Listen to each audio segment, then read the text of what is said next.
Good afternoon everyone, my name is Lewis. Welcome back to the channel. I hope I find you all in good health. Today I'm going to be talking about some of the albums I've been listening to recently. I'm going to talk about each album in turn and why I would recommend them to you. So straight out of the gate is a 1976 release by a gentleman called Eugene McDuff, otherwise known as Brother Jack McDuff, and the album Sophisticated Funk. I'm not gonna lie, that is one of my all-time favorite album covers. I can't even speak because it just, yeah, I just like it. Yeah, what can I say? I'm not gonna apologize. I must confess at the outset that I'm not a fan usually of the Hammond sound, the Hammond organ sound, but this one kind of changed my mind. This is one of the funkiest, most soulful applications of the Hammond organ that I've ever heard. It being titled Sophisticated Funk is truly aptly named.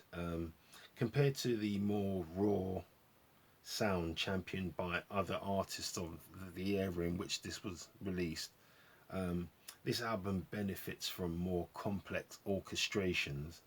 And I, for one, really do appreciate that.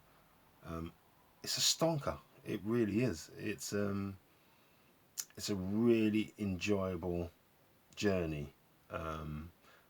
Yeah, proud to own this one.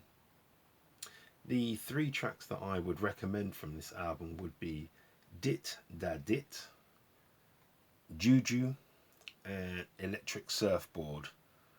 Give those three tracks a whirl and see what you think. I certainly am, and was, and will be, continue to be enamored by these tunes. So yeah, give it a go. It's a man who deserves respect as an artist. His body of work is pretty solid, and although this is towards the tail end of his career, it's not a bad launching pad to discover the world of Brother Jack McDuff. So yeah, that's today's first album. The second album today is it's a 2015 release by a gentleman called Alan Lee, and this is an Australian jazz anthology. Again, sorry about the glare there, but a beautiful cover. I really like that one. So, vibraphonist. Yeah, you try and say that after a couple of pints. Alan Lee, the extraordinaire. I really do like this gentleman and what he's actually produced. This anthology features some genuinely cool and interesting interpretations of jazz classics. And it really, yeah, it got me in. I got a lot of feels from this particular album. I very much enjoy the body of work contained here, but a number of questions came out of it, and this for me on a personal level. Did I think it was up to the standard of a Walt Dickinson or a Milt Jackson? Perhaps not, but that's not to take away from the material on this particular anthology. It stands up for itself. Is it true elite level? Yeah, perhaps not, but that doesn't mean that it's terrible, far from it. This is a really good affair. It's a really enjoyable journey, and I would, it's in my hands, so I'm going to recommend it to you as something to consider. Bit of a mixed bag. Some of the tracks I thoroughly enjoyed, while others I was totally disinterested in, and that can happen on any piece of work, and it's all down to individual interpretations and what you like in your musical journey. So don't let that put you off. I'm sure that there's tracks that I've recommended on albums which you've said, no, I don't like that, but you've liked something else that I haven't mentioned. So yeah, don't entirely let that put you off.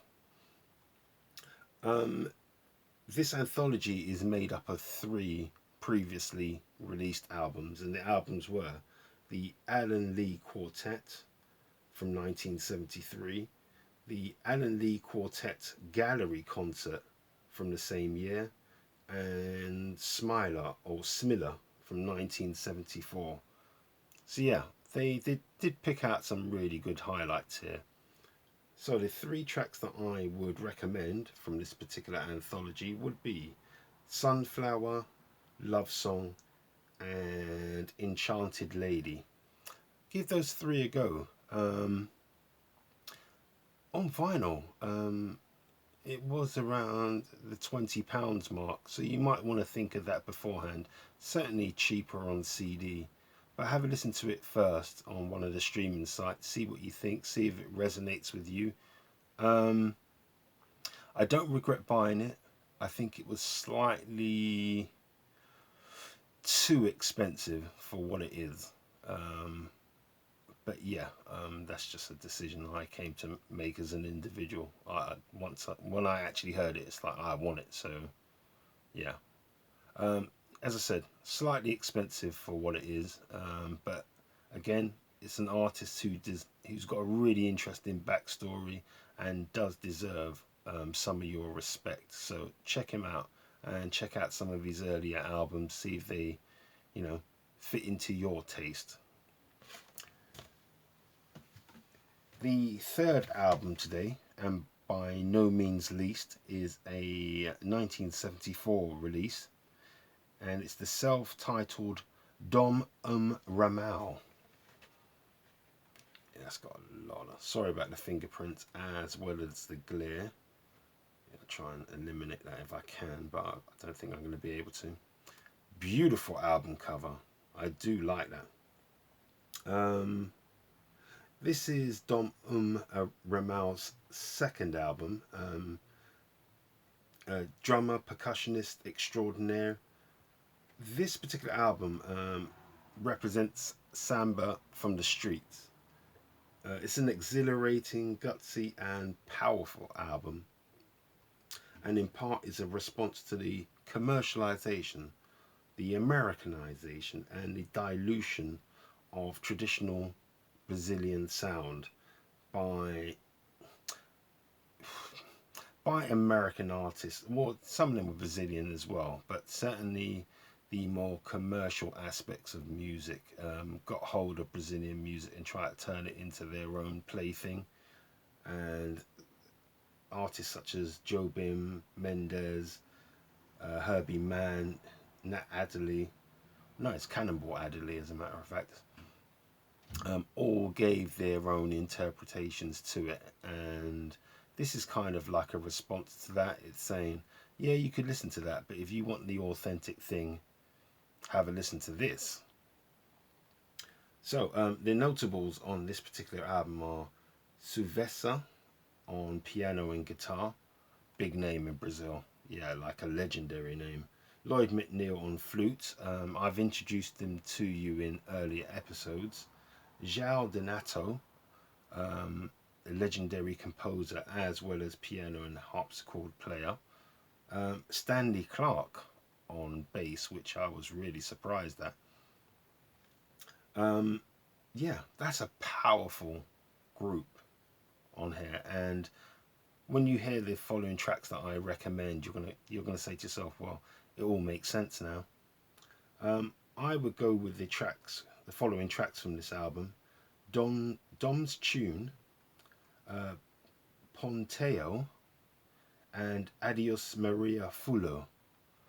So some of these were standards already, some of which are original compositions, but yeah, it's a nice mixture of just quality compositions with quality musicians. If you do see this album, I would just say it's a no-brainer. Get it. You're in for an absolute treat with it, and even if you didn't think you liked the Brazilian bossa nova sound, you probably will like this, in all honesty. So CD, vinyl, both are going to be reasonably inexpensive in the scheme of things, and you're not going to be going wrong by purchasing them. But yeah, do have a look. Sorry, do have a listen. Just as with any album, I basically show you. Have a listen and see what you think of these particular albums, and see if it was going to fit in your particular collection. But I, for one, have never looked back from purchasing this. So that was the final album for today. Um, it's been an absolute pleasure having a little chit chat with you all about some of the albums I've been listening to recently. Um, I hope you're all well. I hope you're all staying safe, and I hope to see you for the next episode.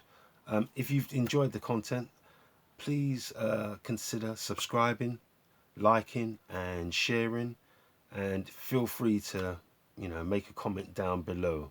Um, can't wait to see you can't wait to see you to the next episode, but I guess I'll have to. So until then, look after yourselves, and I'll see you soon. Take care. Bye bye.